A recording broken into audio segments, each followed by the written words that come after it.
밀리터리 사이언스의 신묘한 만남 본게임. 자, 오늘도 본능으로 곧장 진격해보도록 하겠습니다. 안녕하세요. 저희는 본게임의 MSG입니다. 자, 그러면 오늘의 주제 영상을 통해서 먼저 확인해 보겠습니다.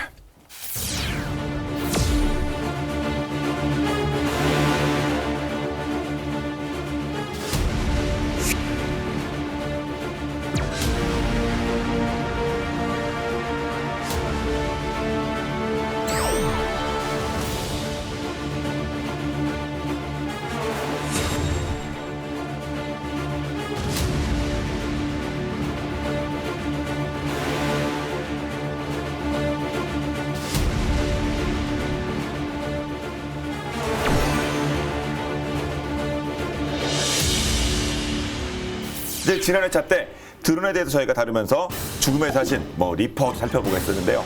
지금 무인 공격기, 여러 가지 또 그 카테고리가 있는데 그 중에 조금 더 내친 김에 구체적으로 들어가서 무인 공격기, 아니 이제 무인 전투기. 이것도 카테고리가 복잡해요. 무인 전투기에 대해서 오늘 저희가 본격적으로 잘근잘근 씹어서 살펴보도록 하겠습니다.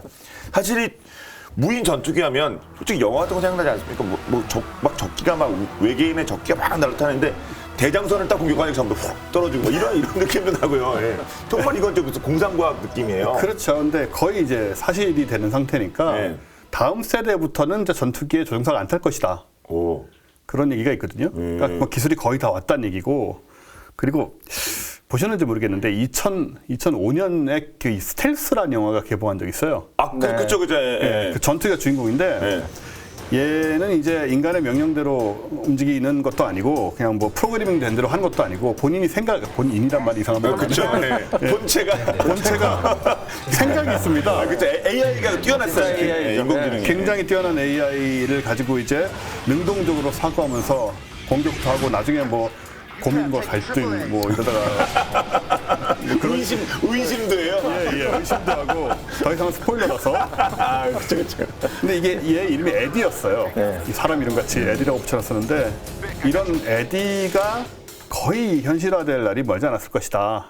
본인이 의심을 하진 않겠지만 그런 기술, 혼자서 이제 움직일 수 있는 그런 기술은 이제 거의 다 왔다고 보고, 기술 발전 추세를 감안할 때 2020년대에는 내년이 2020년이니까요. 그 10년 동안에는 공대공 전투까지 가능한 무인 전투기가 등장할 것이다. 이렇게 보고 있죠. 저는 그 스텔스 영화에서 인상적이었던 게 하여튼 그 인공지능이 좀 이상해져가지고 에디가 거의 반기를 들다시피 하잖아요. 그렇죠. 덤벼요. 그다음에 막판에 이제 우리 DMZ를 넘어오는데 결국은 그 헬리콥터였던 걸로 기억이 되는데 부딪혀가지고 주인공을 살리죠. DMZ가 막판에 막판에 북한 얘기 나오고 있어요. 북한 쪽에 떨어져가지고 이제 내려오면서 그 주인공 조종사가 그 주인공 중에 하나가 여자인데 내려오는데 근데 결국 그래서 살심성연을 하면서 이긴이라는 표현이 어울리진 않지만 그러면서 이제 주인공을 살리는 그게 좀 이색적이더라고요. 네. 근데 하여튼 우리가 이제 얼마 전에 이제 옥스퍼드 대학에서 예측을 했는데 앞으로 10에서 20년 내에 지금 직업이 절반이 없어질 것이다. 그리고 AI 발달에 따라서 하여튼 지금 상당수가 없어질 것이다. 이런 예측을 하잖아요. 근데 없어질 직업 중에 하나가 바로 이 항공기 조종사. 그러니까 이제 유인기, 이거 전투기뿐 아니고 민항기 같은 경우, 소형 여객기, 이런 것도 이제 무인기가 대체할 수 있는 AI에서 움직이는 이런 게 대체할 수 있다고 보여지는데, 저는 하여튼 없어질 직업 중에 조종사보다 더 빠른 게 바로 기자더라고요. 신문 기자가 빠르됩니까? 방송 기자가 빠르됩니까? 물론 거기 또 신문 기자 더 빠르죠. 그래서 제가 이렇게 본게임을 열심히 눈치 보면서 나오는 이유가 있죠. 이 중에 하나가 그게 있는 거죠. 네, 여기서 사이트는 좀 잘 되십니까? 덕분에 그럭저럭. 근데 사실 조종사 같은 경우는 현재도 가장 어떤 그 기술 집약적인, 그리고 저를 보면 성공한 어떤 그런 직업으로 꼽히잖아요. 그렇죠. 그보다 숙련도를 요하니까. 근데 얼마 전에 특정 항공사에 사고가 있어서 모델이 막 전 세계적으로 이렇게 운항 금지되고 그랬잖아요. 그래서 이거 진짜 그럴수록 더욱 또 조종사분들의 기술이 필요하지 않을까 생각이 드는데, 하여튼 예상에는 이 비행기 조종사가 곧 사라질 수 있다, 그런 얘기가 나오는군요. 세상이 그렇다면 근데 이런 것도 다 역시 그 미국이 주도하고 있겠죠, 아무래도. 그렇죠. 몇 년 전부터 예. 이제 미국이 또 두각을 나타내는 부분 중에 하나가 무인 전투기인데요. 그 오늘의 주제. 근데 그 2010년 5월에 미국의 비사에서 아, 그 비사 아닙니까? 그 비사 맞아요? 네, 그 비사입니다. 예.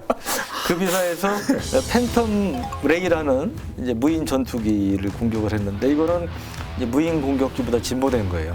우리가 전에 이제 드론을 다루면서 제가 무인 공격기와 전투기 차이를 설명을 드렸는데 네. 다시 한번 뭐 정리하는 의미에서 말씀드리자면 무인 공격기는 아까 말씀 프레데터나 리퍼처럼 이 공대지 공격을 주로 할 수 있는 게 이제 무인 공격기입니다.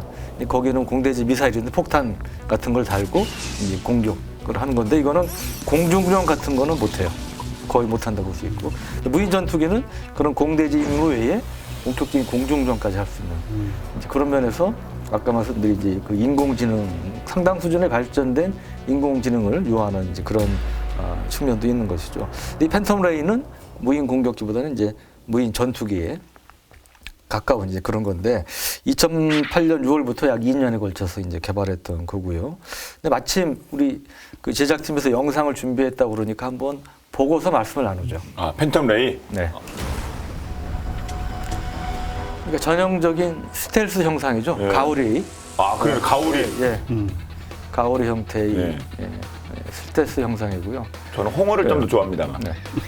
근데 요즘 등장하는 무인 전투기는 거의 비슷해요. 미 해군에서 개발했던 X-47B라는 게 있는데 저것도 그렇고 뭐 중국이라든지 뭐 뒤에 얘기했지만 러시아라든지 뭐 심지어 유럽 쪽에도 하여튼 무인 전투기를 개발했다 하면 저런 것과 비슷한 형태를 많이 갖고 있습니다. 저런 거 날아다니는 거 보면 진짜 UFO라고 신고할 만 하겠는데요. 네. 그런 일이 실제로 많이 벌어진대요. 특이하게 사실 신기한 거 아닙니까 저희가. 그러니까요. 예, 공부해서 지금 저거 안 거지. 저기 뭐 사막에서 갑자기 저거 보면. 네. 진짜. 초기 개발할 때 이럴 때는 사막 같은 데서 시험 비행을 했을 테니까 네. 저 지나가던 사람들이 우리 보면 영화에 자주 등장하는 에어리어 51. 그렇죠. 거기가 이제 사막 지역이잖아요. 네. 네바다주에. 그렇죠. 예, 그러니까 거기에 웬 일방적인 비행기와는 다른 이 가오리처럼 생긴 게 날아다니고 그러니까 네. 이제 그렇게 살 수 있는데 하여튼 이 보신 영상은 2011년 4월 27일에 캘리포니아주의 그 에드워드 공군기지에서 성공적으로 단독 비행을 마친 그런 영상인데요. 당시에 17분간 최대 2,300m 상공까지 올라가서 최고 시속 330km로 비행하는 뒤에 안전하게 영상에서 보시다시피 착륙을 하는데 성공을 했습니다. 그리고 말씀드렸지만 전형적인 스텔스 영상, 그러니까 그 꼬리 날개가 없는 이 전입기, 우리가 전에 했던 플라잉 윙이라고 그랬죠 그때 그런 전입기 형상이고요. 그리고 이 무인 전투기는 그 내부에 무장창이 있어서 그 안에 이제 뭐 폭탄이라든지 소형 폭탄이라든지 미사일이라든지 이런 것들을 장착을 할 수 있어서 주종사 없이 공대공 또는 공대지 임무를 수행을 할 수가 있습니다. 그 팬텀 레이는 이제 말씀드린 이제 그런 공대지 무장을 통해서 적의 방공망을 제압을 한다든지 아니면 여기 이제 전자전 장비를 달아서 전자전 공격을 한다든지 그리고 뭐 정찰 임무를 할 수 있고요. 그 외에 또 공중구부 역할도 하고 있어요. 실제로 미국 해군에서는 무인 공중구비기 프로그램을 지금 진행을 하고 있습니다. 근데 그 형상이 전에 개발했던 X-47이라는 무인 전투기를 좀 개조한 그러한 형상이고 이 비사에서 수주를 했기 때문에 지금 말씀드린 것과 비슷한 형상을 이 무인 공중구비가 또 갖고 있는 그런 특징이 있고요. 길이가 10.97m, 너비가 15.24m로 작은 크기가 아니에요. 그러니까 거의 뭐 전투기 비슷한 크기고 고도도 이제 일반 여객기가 한 9에서 10km 정도 비행하잖아요. 그보다 약간 높은 12km 정도까지 오를 수가 있고요. 속도는 초음속이 아닙니다. 마하 0.8 정도까지 이제 아음속 항공기고 최대 이륙 중량은 16톤이고요. 그리고 이 아까 무인 전투기가 다 비슷하다고 그랬잖아요. 그게 기본적인 요구 성능 중에 스텔스 기능이 있기 때문에요. 그러니까 우리가 B2 스텔스 폭격기라든지 이런 것들이 가오리 형태 아닙니까? 그래서 이제 그런 그 무기는 그 내부 무장창 안에 집어넣어서 레이더 반사를 하지 않도록 해서 레이더에 거의 잡히지 않는 이런 스텔스 성능도 갖고 있습니다. 네. 그 밀리터리 그 프라모델 만드시는 분들 입장에서는 저희 가오리 형태 네. 이게 뭐 F-14나 F-15처럼 그 전통적인 전투기 형태보다 좀 밋밋해서 만들고 싶은 그런 건 약간 떨어질 것도 같은데 어떻게 보세요? 만들 게 없잖아요. 아 그렇죠. 밑판하고 윗판 붙이고 바퀴만 하면 되는데 재미가 없어요. 무기도 안에 들어가 있어서 무기도 할 것도 없고요. 그래서 저런 건 안 만듭니다. 아, 역시 진짜 덕후다운 말씀이에요. 네. 그리고 솔직히 가오리나 홍어가 해치기도 쉬워요. 손질하기도 솔직히 진짜 알면 단순하니까. 단순해서 네, 농담입니다. 예. 예. 아무튼 전투기도 계속해서 살펴보도록 하죠. 예. 또 최근에 무슨 미국들도 이슈가 최근에 또 이제 미공군의 흥미로운 무기를 하나 공개했는데 바로 이 친구입니다. 그럼 일반 전투기인데요? 일반 전투기 생겼는데 보시면 이 조종석에 뭐 유리 같은 게 없는 것처럼 보이죠. 저 우리가 무인기니까 그쪽에 무인기인데 XQ-58A 발키리라는 건데 이게 이제 일종의 무인 전투 공격기라고 볼 수 있어요. 그러니까 무인 전투기로 이제 발표가 됐지만 실제로 이제 주임무는 공대공 전투보다는 말씀드린 팬텀 레이 같은 공대공 전투보다는 공대지 임무를 주로 하는 이제 그런 이제 성격의 항공기라고 할 수 있고 이 발키리 주 용도는 뭐냐면 중국이나 러시아 같은 경우 이 첨단 대공 미사일로 무장하고 있지 않습니까? 러시아 같은 경우는 뭐 S-300부터 400, 500까지 막 그러니까 미국이 이제 그 처음에 이제 그런 데를 공격할 때는 레이더에 거의 잡히지 않은 스텔스기를 쓰지만 F-22나 F-35도 잡힐 수가 있어요. 점점 이게 무기는 항상 창과 방패로 발전해오잖아요. 그러니까 네. 지금 벌써 여러 나라에서 스텔스 장르 레이더를 계속 개발하고 있고 일부는 배치하고 있단 말이죠. 그럼 그 스텔스기가 기본적으로 비싼 비행기인데 F-22는 얼마나 비쌉니까? 2천억이나 하는데. 그러니까 아무래도 초기에 적 방공망을 뚫는 데는 격추될 위험성이 있죠. 그러니까 그 위험성을 줄이기 위해서 유인기보다는 무인기를 투입하면 이 격추돼도 일단 인명 피해는 없으니까. 그러니까 그런 정도로 해서 지금 적 방공망 돌파 등을 주목적으로 해서 일종의 어떻게 보면 뭐 자살 쉽게 얘기해서 자살 특공대 비슷한 이제 그런 임무를 갖도록 이제 개발 중인 이제 그런 항공기인데 이거는 이제 길이가 한 8.8m고 너비가 6.7m. 그러니까 아까 말씀드린 팬텀 레이보다 좀 작죠. 그런데 이것도 인공지능을 갖고 있어요. 그래서 자율 비행이 이제 가능한 이런 특징이 있는데, 근데 미국이 그럼 왜 이런 거를 개발하냐? 이제 미국의 그 어떤 미 공군의 어떤 컨셉을 좀 이해할 필요가 있는데, 이 미 공군이 추진한 것 중에 로얄 윙맨이라는 게 있습니다. 로얄이라는 거는 충성스러운, 그래서 충성을 다하는 그런 건데. 그런 의미잖아요. 그리고 윙맨이라는 거는 보통 동료 조종사 또는 그 전투기 편대에서 그 편대장 그를 호위하는 역할을 하는 거를 이제 윙맨이라고 그러는데 거기다 이제 로얄을 붙인 거죠. 그러니까 굉장히 충성스러운 호위 역할을 맡고 있는 비행기 또는 이제 그 조종사를 얘기하는데 그러다 보니까 이 윙맨은 기본적으로 뭐 이 스킬, 이 조종술도 뛰어나야 되지만 우선은 충성심이 뛰어난 그런 게 필요하겠죠. 그렇죠. 뭐 대신 미사일을 맞는 뭐 이런 영화도 있잖아요. 뭐 에어포스원 보면 뭐 그런 거 보면 자기 보스를 보호하기 위해서 그쵸. 몸을 던질 수 있는 이제 그런 것들, 그다음에 위험한 명령을 내도 따르는 이제 그런 것들이 이제 필요한데 이게 아무리 그래도 사람이 직접 이런 그 리스크를 감수하는 거는 좀 그렇잖아요. 민간 조명도 있고 점점 여러 가지 부담스러운 거죠. 그래서 이런 역할을 그래 무인기가 좀 하도록 하자.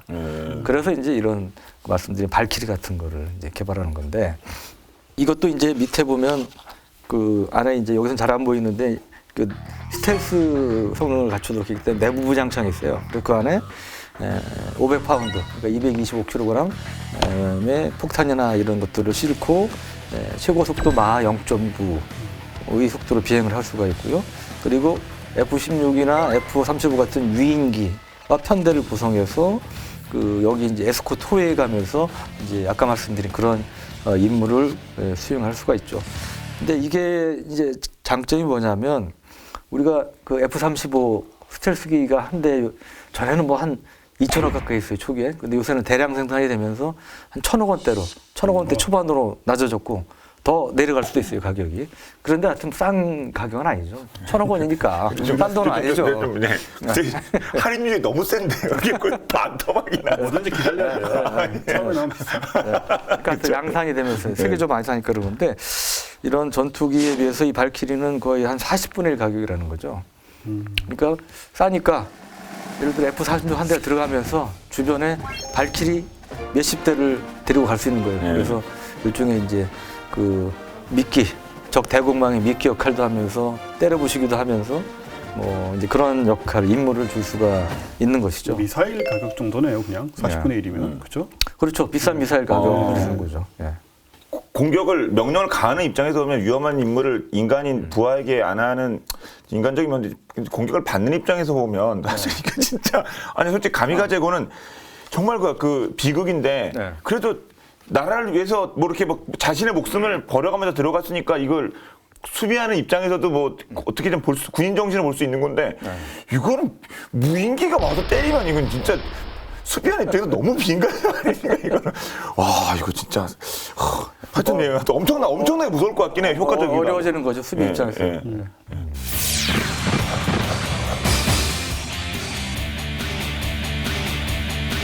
미국이 그러면 또 다른 나라도 역시 마찬가지로 또 기술이란 게 비싸니까 또 준비하고 있겠죠? 그럼요, 열심히들 다 하고 있죠. 네. 이미 이제 상용화해서 운영 중인 국가들도 꽤 있고요. 미국은 말할 것도 없고 러시아 당연히 그렇죠. 당연히 이스라엘 빠르죠, 이스라엘도 항상. 우리가 빠져는 거 아니에요. 네, 우리는 매번 쓰면 좀 우리 러시아. 매번 쓰면 그쪽에서 저한테 해주는 것도 없고. 아니 그동안 아무 연락이 없었단 말이에요. 그러게요. 오해만 받으세요. 그러니까 대사관도 있고 너무 하는데. 편해거든 편해. 이게 이거 빨리 본 게임 러시아 버전을 만들어야 돼. 그다음에 영국, 그렇겠죠 영국. 그다음에 유럽연합, 그리고 터키, 중국 이런 데들, 그리고 이란도 뭐 무기 많이 만들잖아요. 인도, 파키스탄 아시다시피 뭐 핵도 가지고 있고 무기 강국이니까 거기 서로 만들어야 될 것 같아. 거기는 계속 이렇게 좀 항상 명분이 그거예요. 서로 항상 그렇죠. 생물이 되고 쟤네도 있는데 우리도 있어야지. 그러니까 네. 최근에도 싸웠잖아요. 그 정도가 지금 상용화해서 하고 있고요. 네. 제 영국이 또 보면은 되게 열심히 하고 있는데 영국의 방산업체 중에 비모사가 있습니다. 네. 아까 그 회사는 다른 회사고요.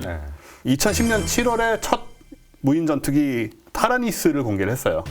타라니스는 켈트적 이름으로 천둥의 신인데 우리 뭐 영화에 나오는 뭐 토르 이런 거 있잖아요. 그거랑 비슷한 거라고 보시면 됩니다. 걔는 북유럽 쪽에서는 토르라고 하는 것 같고. 그렇죠. 아까 걔랑 비슷합니다.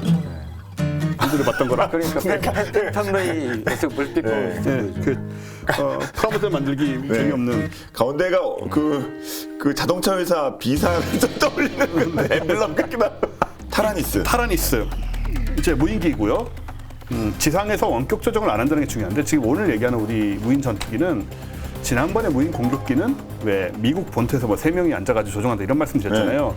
얘네들은 지금 그것도 안 하는 거예요, 대부분. 물론 관리는 하고 있겠지만 그러니까 무선 조종을 하고 있는 게 아니고 얘네가 알아서 움직이는. 이거 사람이 한 명씩 이렇게 기지에서 컨트롤하는 게 아니에요? 보고는 있겠지만은 이걸 이제 조종한다는 개념하고는 거리가 있어요. 그래요? 자율 조종인 거죠. 그러니까 알아서 움직인다. 인공지능으로. 자동차 자율주행 하듯이. 예. 근데 이제 그것도 단계가 있죠. 우리 자율주행도 단계 있듯이. 그렇죠. 뭐 레벨 3, 지금도 레벨 4. 완전한 100% 자율주행이라고 얘기하기는 좀 어려운 거 그렇죠. 아닌가? 어렵죠. 마찬가지로 이제 무인 전투기도 완전한 자율주행 단계는 아직은 아닌데 그 단계를 그걸 목표로 지금 개발을 계속 하고 있는데. 아니, 자동차도 지금 사고 나고 뭐 이렇게 사망사고 있어서 지금 진척이 빠르지 않는데 공중에도 공대공 도전을 펼칠 수 있을 만큼의 지금 그 정도 단계가 따로 있지만 그 거죠. 정도예요. 그걸 목표 아직은 그 단계는 아니고. 그걸 목표로 하는 거고. 그래서 그게 되면 정말 이제 서로 사람이 없는 무인 전투기끼리 전투를 벌이는 이런 상황이 벌어지겠죠. 그 얘기군요 지금. 또 이제 스텔스고 보시다시피 대륙간 비행도 가능할 정도로 항속거리도 길고 그리고 정밀 유도폭탄을 실어요. 그래서 목표물을 정확하게 공격하는 게 또 목표기도 하고 또 방어도 스스로 할 수 있고 당연히 이제 인공지능이 이런 걸 다 할 수 있어야 의미가 있는 거죠.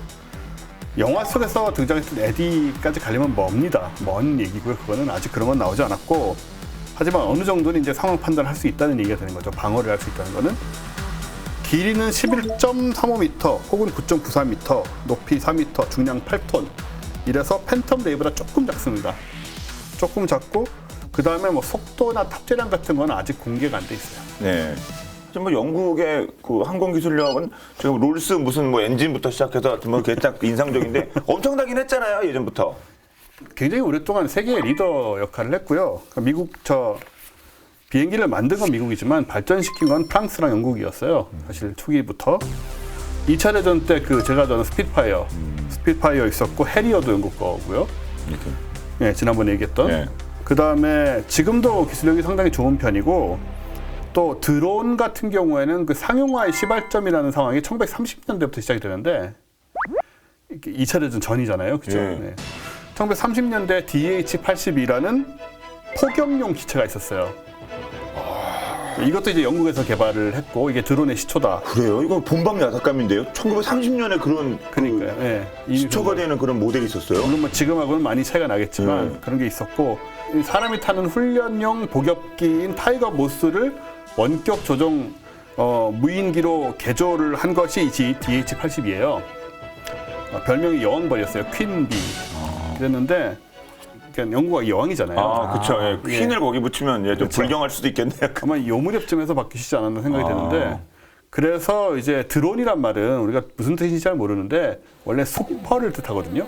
수퍼. 그래서 여왕벌이 아니고 수퍼이라는 드론으로 바뀌어서 그때부터 드론이라는 이름도 만들어졌다는 얘기도 있고 정확한 얘기는 안 그럴싸한데요? 썼습니다만 예, 영국 쪽 그 베이스니까 예. 그럴싸한 것 같습니다. 그렇게 예. 추정되고 있습니다. 네.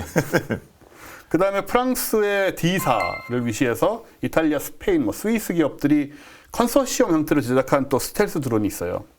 이거는 뉴런이라는 거 원래 저 뇌세포 있잖아요. 예, 그쵸. 그걸 가지고 붙인 이름인데 뭐 구별이 안 됩니다 모양이 다 똑같아요. 예. 아까 비슷하죠. 거의 다 똑같죠. 예. 예. 역시 조립할 건 하나도 없습니다. 이런 애들은 그러니까 스트레스 기능이 강화될 수 있는 거겠죠. 그렇죠. 근데 뭐 건드릴 게 많아지면 주렁주렁 달면 이제 안 되는 거니까 이 얘네들은 보시면 꼬리 날개가 없이 이게 날 수 있느냐 이런 생각 많이 하시는데 이게 이제 사실 컴퓨터 기술 발달 때문에 가능한 거거든요. 센서하고 이 비행 상태에서 균형을 맞추고 하는 걸 전부 센서가 파악을 해서 컴퓨터가 조정을 하기 때문에 미세 조정을 그래서 꼬리 날개가 없어도 날 수가 있게 되는 겁니다. 그러니까 요즘은 이제 컴퓨터 같은 게 전부 비행기의 기본 고성능 컴퓨터가 기본으로 장착이 되기 때문에 점점 꼬리 날개는 뗀다라는 그런 식으로 이제 운용이 되고 있는 거고요. 그래서 다 이제 그런 식이죠. 아까 보신 것들도. 옛날에 우리 얘기했던 YB-49 전입기. 그렇죠. 그 시절은 굉장히 조정하기 힘들었다고 그러는데 그게 이제 말씀하신 예. 이제 그 당시에는 컴퓨터나 이게 없었으니까 기술이 떨어진 거죠 그때는. 네. 지금은 이제 그게 가능하니까 다 하는 것이고. 이거는 2003년부터 본격적으로 개발에 들어가서 2005년에 파리 에어쇼에서 그 목업이 공개가 됩니다. 목업이라면 모형하는 사람은 다 아시는데 실물 크기의 모형을 말하는 거죠. 그 모델의 모델쯤 되겠는데. 예, 목업이라고 해서. 목업. 예.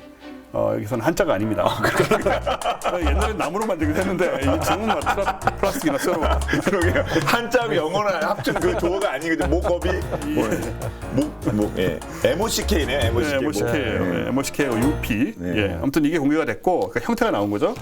2012년 12월 1일 날 첫 시험 비행에 성공을 하게 되고요.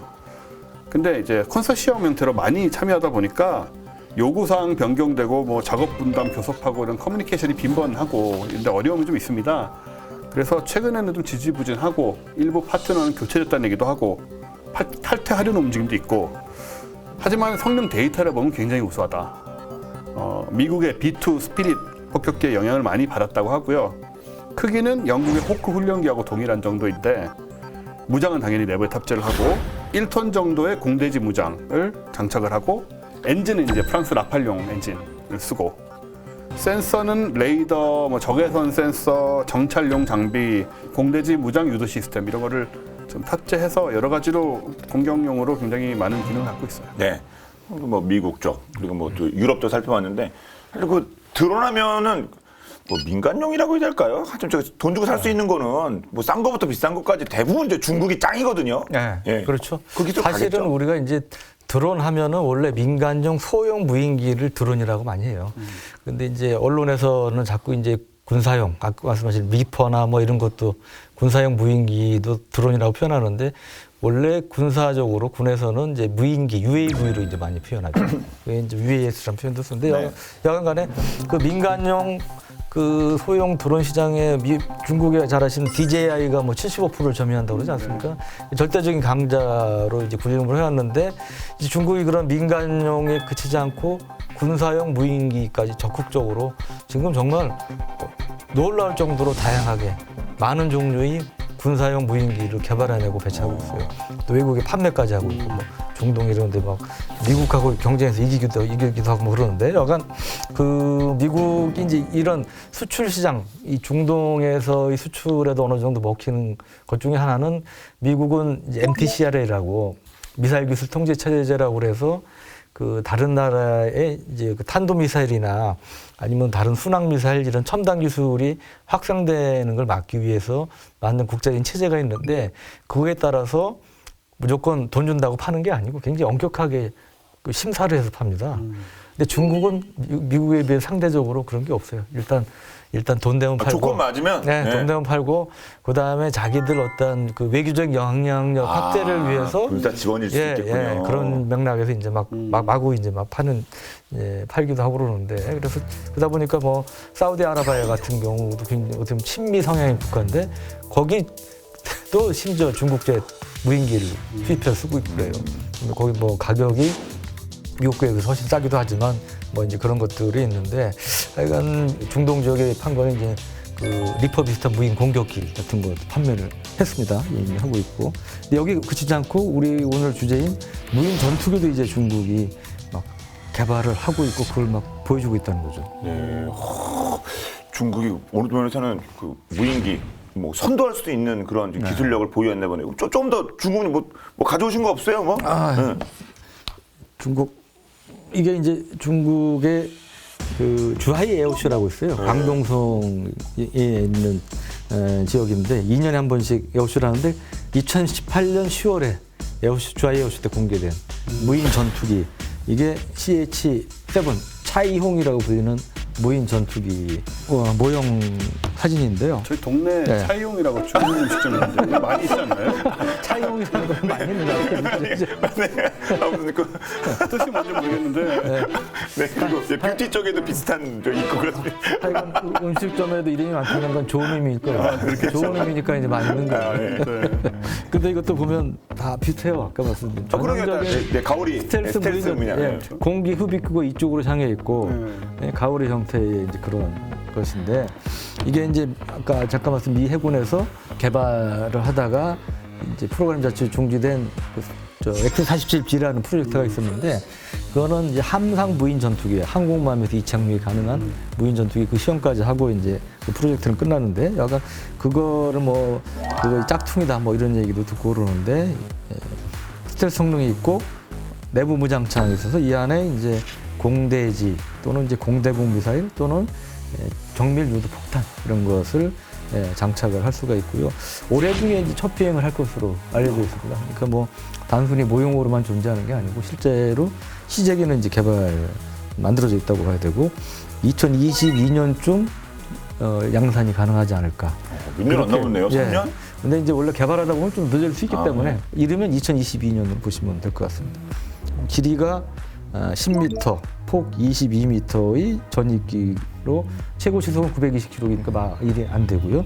그리고 고도는 10에서 한 13km 고도를 날 수가 있어서 웬만한 대공 미사일은 이제 회피할 수가 있고 작전 반경이 최대 2,000km에 달하는 것으로 알려져 있습니다. 이 CH-7 이거를 만든 게 이제 뭐 이름이 어려워요. 뭐 중국 항천 과기 집단이라는 데서 이제 이것을 그룹. 그 개발하고 있는데 여기서 또 이제 뭘 하고 있냐면 뭐 스텔스 탐지 레이더 뭐 이런 것도 자랑하고 그래요. 그리고 그런데 이게 뭐 얼마 전에 이제 외신 통해서 나왔지만 뭐 F-22 랩터도 잡을 수 있다. 그러니까 레이더로 탐지할 수 있다. 뭐 이제 그런 식의 주장을 펴서 눈길을 끌기도 했습니다. 예. 사실 뭐 제가 이렇게 낮춰서 보는 게 아니라 저희가 이렇게 그 본게임에 다루면서 러시아 중국 쪽은 전투기도 공개된 것 들보다는 알고 보니 조금 약간 기술력이 좀 떨어지더라. 네. 뭐 항공모함도 뭐 실제로 운영하기는 뭐 이런 얘기들 있잖아요. 조금 네. 그 공개된 것보다 낮춰서 바는 게 더 정확할 수 있는. 네. 네. 그럼 현재 공개된 기술만 보면 뭐 2000 뭐 몇 년 있으면 대량 생산도 되게 엄청난데 네. 그 얘기된 대로 그대로 받아들이면 되는 건가요? 물론 이제 중국이 원래 사람들이 과장이 심하다고 그러잖아요. 그러니까 그거는 좀 한번 접어서 알아서 걸러서 들어야 돼. 걸러서 들어야 되는 면이 있지만 그럼에도 불구하고 저는 결코 우습게 봐서는 안 된다고 생각해요. 왜냐하면 우리가 휴대폰을 예를 보자고요. 휴대폰 중국이 처음에 우리 짝퉁이라서 품질도 떨어지고 값만 싸고 뭐 이런 식으로 비난했는데 지금은 소위 원판보다 더 좋은 것도 만들어내야 되지 않습니까? 지금 민간 상용품 중에 뭐 휴대폰이든 뭐든 네. 대륙에 큰 네. 실수가 있고 그렇긴 네. 합니다만. 네. 무기 경우도 마찬가지예요. 무기도 짝퉁이 많았어요. 근데 이제는 그걸 개량한 그런 이제 무기들도 계속 생산하고 개발하고 생산하고 내고 있기 때문에 중국의 기술력은 저는 결코 이 무기 쪽도 무시해서는 안 된다. 사상 처음으로 최근에 달 뒷면에를 착륙을 시켰잖아요. 그러니까 최초로. 그 미국이나 러시아도 그거는 제가 아는 걸로 알고 있는데 그래서 이제 그런 것들 그리고 5세대 스텔스 전투기를 2종을 동시에 개발했는데 그 젠20이라는 걸 이제 배치를 시작했고 젠31, F-35 닮은 젠31이라고 있는데 그건 개발하고 있어요. 근데 미국을 빼고 스텔스 전투기 2종을 동시에 개발하는 나라는 중국밖에 없어요.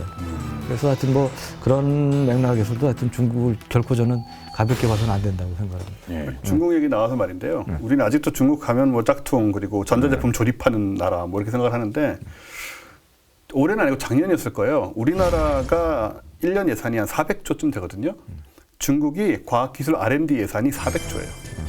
그러니까 전체 우리나라 예산하고 맞먹는 돈을 과학기술 연구에 투자를 하고 있는 그 정도 상황이고 그리고 해외에서 미국 같은 데 가서 이제 박사 따고 공부하고 이러고 있잖아요. 많은 중국 사람들이. 그 사람들을 다 끌어들이는 것도 모자라서 외국에 있는 유수의 외국인 과학자들도 높은 연봉을 주고 다 불러들여요. 굉장합니다, 지금. 그래가지고 한국 사람들도 그쪽으로 가려고 하는 사람도 많고요. 왜냐하면 국내 안의 이공계 분위기가 좀 좋지 않으니까 그쪽으로 하면 훨씬 더 많은 돈을 받고 원하는 연구를 할 수가 있는 상황을 조성을 해가지고 전 세계 과학자들은 다 끌어들이고 있어요. 사실 전 세계 최고의 예전에는 또 뭐 최대 네. 공장, 그래서 이제 시장, 거기 이제는 이 두뇌도 다 그냥 그렇습니다. 와, 대단하다. 그리고 상을 주는데 그 매년 외국인을 포함해서 중국 내에서만 연구를 했으면은 가장 이제 훌륭한 업적을 거둔 사람들을 골라서 상을 주는데 그 상금이 정확하게 노벨상 상금이랑 똑같아요. 그것도 다 이제 노리고 하는 거죠. 예. 지금 뭐 화약도 뭐 종이도 예, 다 뭐 예. 예. 목화씨. 네, 대단한 것 같습니다. 대단합니다. 한때 미국의 유학을 제일 많이 보낸 게 중국 아니었습니까? 그러니까 그 친구들이 이제 커가지고 돌아오는 학교도 거죠. 하고 이제 많이 이제 돌아와서 자리 잡고 이게 그러지 문제가 않습니까? 미국에서 떠나서 자국으로 돌아가면은 대우가 더 좋아야 되는데 우리나라를 위시해서 대우가 좋은 나라들이 별로 없는데 그래서 미국에 남잖아요. 중국은 이제 더 대우를 해주는 경우가 많죠. 와, 좀 대단합니다. 그래서 이렇게 빠르게 이 무인 전투기 시장에서도 선도하는 그런 입장이 됐네요. 자, 현재 진행형인 무인 전투기의 역사 정말 역사 그리고 현재 상황 알면 알수록 놀랍습니다. 자, 그런데 이 무인 전투기 역사 속에 정말 뜬금없이 완전 뜬금포입니다. 치맛자랑 날리던 마르닐 몰로가 얼마 만에 외출했던 그 마르닐 몰로가 한 페이지를 장식하고 있다는데 이게 도대체 뭔 소린가? 본방 자세에서 준비했습니다. 함께 보시죠.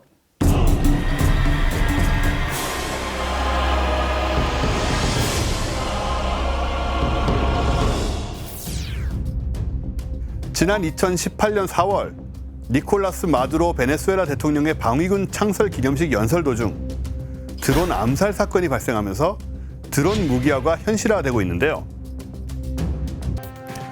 생각보다 오랜 시간, 100년의 역사를 자랑하는 드론. 그런데 이 드론의 역사 속에 세계 유명인들의 비하인드 스토리가 얽혀 있다는데요. 과연 어떤 이야기일까요? in the end. But square cut or pear shape, these rocks don't lose their shape. Diamonds are a girl's best friend.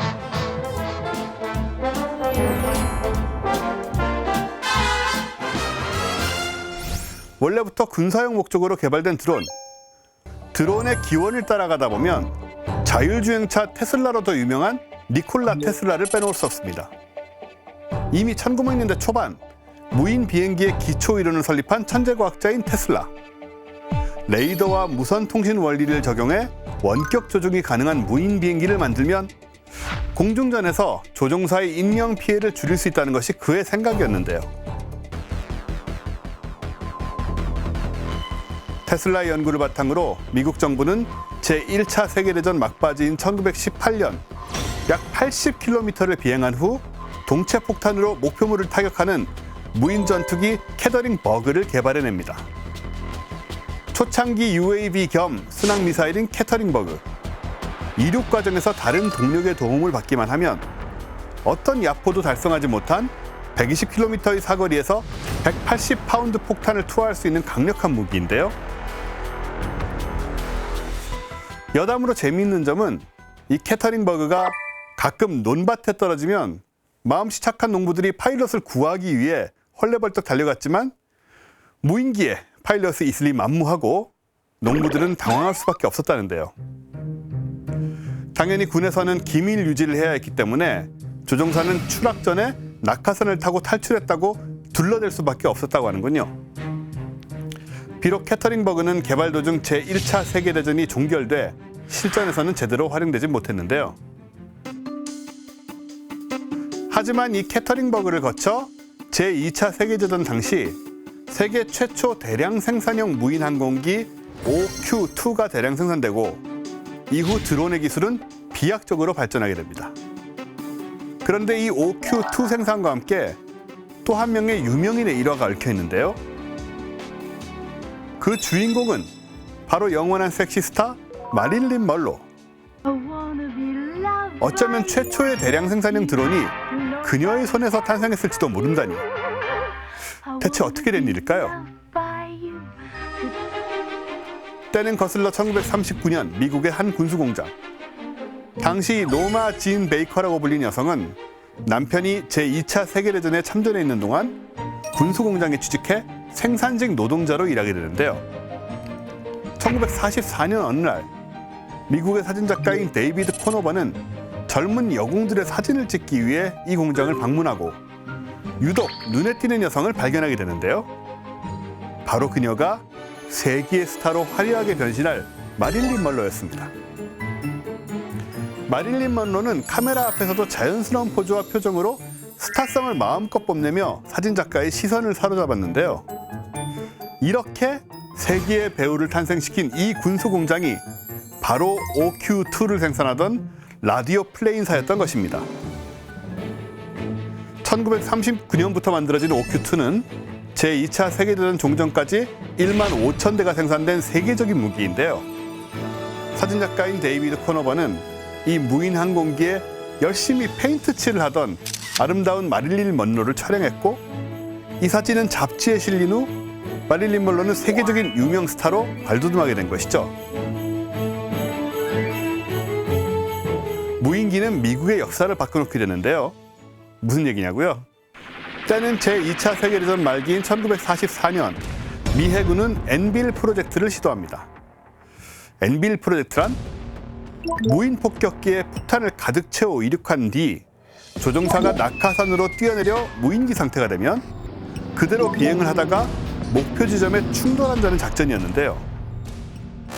하지만 이 무인 폭격기가 독일을 향해 날아가던 중 알 수 없는 이유로 폭탄이 너무 빨리 터져버리고 맙니다. 오랜 기간의 훈련을 거치고 낙하산 탈출까지 완벽히 계획되었지만 결국 무인 폭격기를 조종하던 파일럿은 도보 해협 상공에서 목숨을 잃게 되는데요. 너무 큰 폭발에 시신조차 수습하지 못할 정도였다고 합니다. 그런데 이 희생자가 바로 존 F 케네디 대통령의 형이자 케네디 가문의 자녀 9남매 중 장남인 조셉 P 케네디 주니어였던 것인데요. 케네디의 부친은 대통령감으로 존 F 케네디보다 그의 형 조셉 주니어를 염두에 뒀다고 합니다.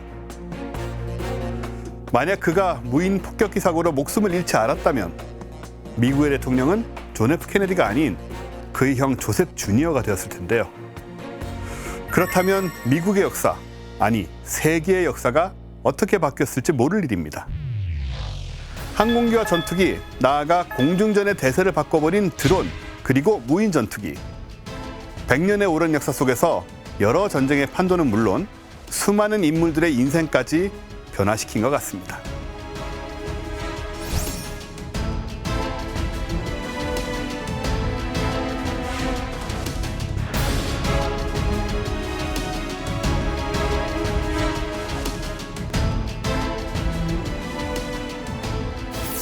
아, 정말 무게 역사에 마릴린 먼로가. 아니 이 얘기하면 또 저 악성 댓글 달릴 것 같은데 네. 치맛자리 날리던 마릴린 먼로 얘기 들었을 때 네. 예, 관련 있다고 그럴 때 저 그 레알 이랬죠 레알. 그 말을 막 하고 싶더라고요. 네, 저는 개인적으로 제일 좋아하는 여자 배우가 마릴린 먼로예요. 이유는 예뻐서. 제가 보기엔 정말 예쁜 것 같거든요. 사실 결국 그 외모면 대중 앞에 서야 될 얼굴이긴 한데 요새 찾아냈습니다 누가. 이 얘기하면 또 젠더 이게 저기 하려나 모르겠는데 마릴린 먼로가 어필했던 게 뭐예요? 백치미라는 걸 어필했잖아요, 사실은. 그죠. 전 세계 어떤 그의 어떤 심벌이기도 했었죠. 네. 근데 원래는 굉장히 지적인 여성으로 유명했던 아, 사귄 사람들 중에 아주 유명한 문학가도 있습니다. 네. 그러니까 외모만 그런 거지 사실 실제로는 그렇죠. 예, 실제로는 지적인 사람이었고 그리고 또 이 케네디가 네. 참 여러 가지 정말 대단한 가문이긴 하죠. 그 기록도 많고. 근데 너무 뭐 행사들을 많이 하고요, 이분들이. 근데 이상하게 또 케네디가는 이 얘기에서조차 직접적이진 않지만 이상하게 마릴린 먼로하고 또 엮여 있고. 그렇죠. 그렇죠. 그것도 예, 참 묘하죠. 예. 예. 참 이렇게 제가 지금 영화배우 얘기할 때가 아니죠. 계속해서 이제 무인 전투기. 앞서 세대 말씀하셨잖아요. 뭐 5세대, 6세대. 근데 이제 6세대는 다 현재가 5세대인가요? 네. 그럼 6세대, 뭐 5, 6세대 이렇게 말씀. 지금 이제 주력은 아직은 5세대가 아닙니다. 그러니까 지금은 전반적으로 세계적으로 보면 4세대 또는 4.5세대라고 그러는데 이 F-15나 뭐 이런 것들 이제 보통 4세대 전투기로 분류가 돼요. F-16도 그렇고 F-18 호넷이나. 근데 4.5세대는 뭐냐 하면 여기다가 그 A사 레이더라고 위상 배열 레이더 이런 것 등을 통해서 이제 개량한 것들을 이제 4.5세대로 분류를 하고 5세대의 경우는 이제 스텔스 성능을 갖고 있는 이런 뭐 F-35라든지 F-20이라든지 젠 20이라든지 뭐 이런 것들이 이제 5세대 전투기로 분류가 됩니다. 근데 이제 6세대 전투기는 사실은 아직 딱 정리된 게 없어요. 전문가들이나 각 나라에 따라 이게 정의가 좀 차이가 나는데 기본적인 요건을 꼽는다면 우선 기본적인 건 스텔스 성능. 스텔스. 그다음에 요즘 이제 아까 말씀드린 AI 인공지능. 인공지능을 뭐 인공지능도 낮은 단계에서 높은 단계까지 있잖아요.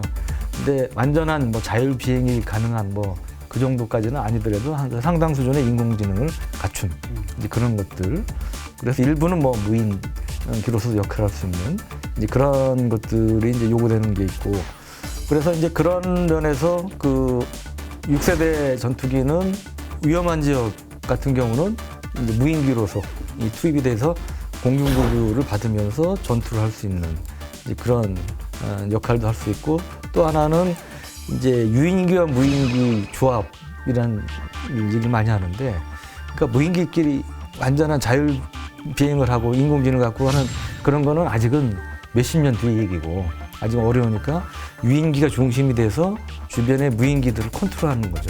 그래서 이제 유인기와 무인기 적들이 역할 분담을 해서 적 방공망을 무력화하거나 뭐 공중전하거나 이제 이런 시대로 가고 있는데, 여기서 이제 6세대 전투기가 상당한 역할을 할 수 있습니다. 네.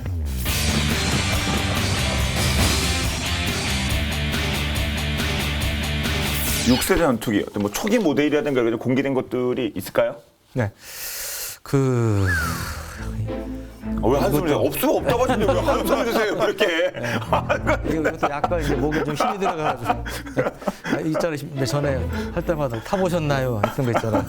아니, 무인기 제가 타보셨냐고 하겠어요, 저. 아니, 저도 네, 상식이 있는 본 게임이 MT인데, 무인기 타보셨어야 하겠어요, 제가. 이 친구인데요. 이게 작년 7월에 그 영국의 판보르 에어쇼라고 있습니다. 그 파리 에어쇼와 함께 세계 양대 에어쇼로 꼽힌 큰 에어쇼인데, 여기서 영국 B사가 처음으로 공개한 템페스트라고 불리는 6세대 전투기인데, 이때 이제 에어쇼 때 처음 공개가 돼서 관심을 끌었어요. 그런데 유인기네, 유인기. 유인기입니다. 이건 유인기. 근데 얼굴이 가려져서 잘 안 보이죠. 형님이에요? 여기 딱 보니까, 예. 하지만 얼굴이 가려있기 때문에 확실하진 않네요. 네. 비슷한 사람이 이게 있고. 팩트 체크를 한번 해보세요. 시계가 똑같아. 이건 이 시계죠. 시계가 똑같은 거. 아, 시계줄 있다. 야, 얘기하시네. 예, 시계줄 보고 딱 얘기하시네. 예. 근데 제가 하여튼 작년에 판보레 연출 취재를 갔어요. 근데 저는 이거 템페스트가 공개되는지 몰랐는데 모르고 갔는데 거기서 최대의 이벤트로 해서 이게 딱 짠 하고 첫 공개한다고 해서 갔어요. 갔더니 한국에 뭐 무슨 군사 전문 기자가 왔다고 이 조종석까지 태워줘가지고. 줄 서서 타신 거 아니에요? 예, 예. 한 서너 시간 기다릴 줄 알았는데. 이건 아무나 진짜 태워주는 게 아니에요. 그러니까. 그래요? 예, 이건 뭐 군 장성이라든지 뭐 소위 영광. 예. 본 게임 예. 패널에서 그러니까 MSG여서 가신 거예요. 예, 그러니까 예. 본 게임을 때 덕에 여기 올라간 거 그쵸, 같아요. 예, 그쵸. 근데 선보시니까 예. 뭐 가상 계기판 같은 거 쓰시는 것 같은데. 그러니까 제가 이제 여기 보면 헬멧이 있지 않습니까? 근데 여기 조종석이 안 보이는데 이 조종석 안쪽에 보면 계기판이 없어요. 아, 예, 그러니까 이 헬멧 위에 우리 이제 가상현실 AR로. 예, 로 해서 그 증강현실로 해서 가상현실 증강현실 혼합이 돼가지고 계기판이 이 헬멧에 보여가지고 그거를 제가 이제 이렇게 누르면 비행기 조종도 할 수 있고 이거 할 수가 있는 거예요. 근데 이게 문제가 뭐냐면 이게 헬멧을 잘 써야 되더라고. 이게 소위 초점이 안 맞으면 계기판이 안 나타나. 멀미네. 예, 계기판이 안 나타나서 거기서도 그러더라고요. 이게 안 맞아가지고 맞춰주는데 영 안 나타나는 거예요. 그래서 아직 이게 초기 테스트 단계에서 보완할 점이 있다고. 근데 하여튼 이제 그런 개념이고. 그래서 이게 허공을 막 찌르는 거죠. 그러면 이게 그러게요. 조종이 지금 되고. 뭐 예. 딱딱 이렇게. 예. 이게 영상을 보면 잘 모르는 사람은 정신 나간 사람이 그냥 무슨 헛짓하는 것처럼 볼 수도 있어요. 톰 크루즈 나온 영화 있지 않습니까? 그 미래의 무슨 뭐 범죄에서는 맞죠. 뭐 이런 거 같은 그런. 그게 이제 현실이 되는 거죠. 예, 그래서 이게 정말 이 조종석 없는 전투기가 나오는구나. 이 템페스트는 유인 전투기인데 주변에 이제 무인 전투기를 거느리고 이런 전투를 하는 걸 주 임무로 하는데 필요할 경우는 무인기로도. 모선의 역할을 하네. 이렇게 생각해보니까. 스타크래프트에서 캐리어 뭐 이런 게 있거든요. 야, 인터셉터와 캐리어 본체 이런 느낌이어서 와, 게임이 진짜 현실화되는 것 같습니다. 그럼 이제 러시아 말씀해 주셔야죠. 우리 러시아 같은 경우에는 AI 기반 6세대 무인 전투기인 오크호트니크라는 그리고 무선 방자 레이더라는 거를 장착할 가능성이 있어요. 그리고 게임에도 포톤 캐논이라는 게 있거든요. 그게 광자포였는데 그렇죠. 스타크래프트에서도 포톤 캐논은 안 보이는 유닛을 안 보이는 적이 보여요. 게임에 안 나오는 무기가 없나? 그러게. 뭔가를 아는 사람이 그렇게, 알고 만들어야 되니까. 아니면 그냥 만들었어요. 우연히. 대박입니다. 제가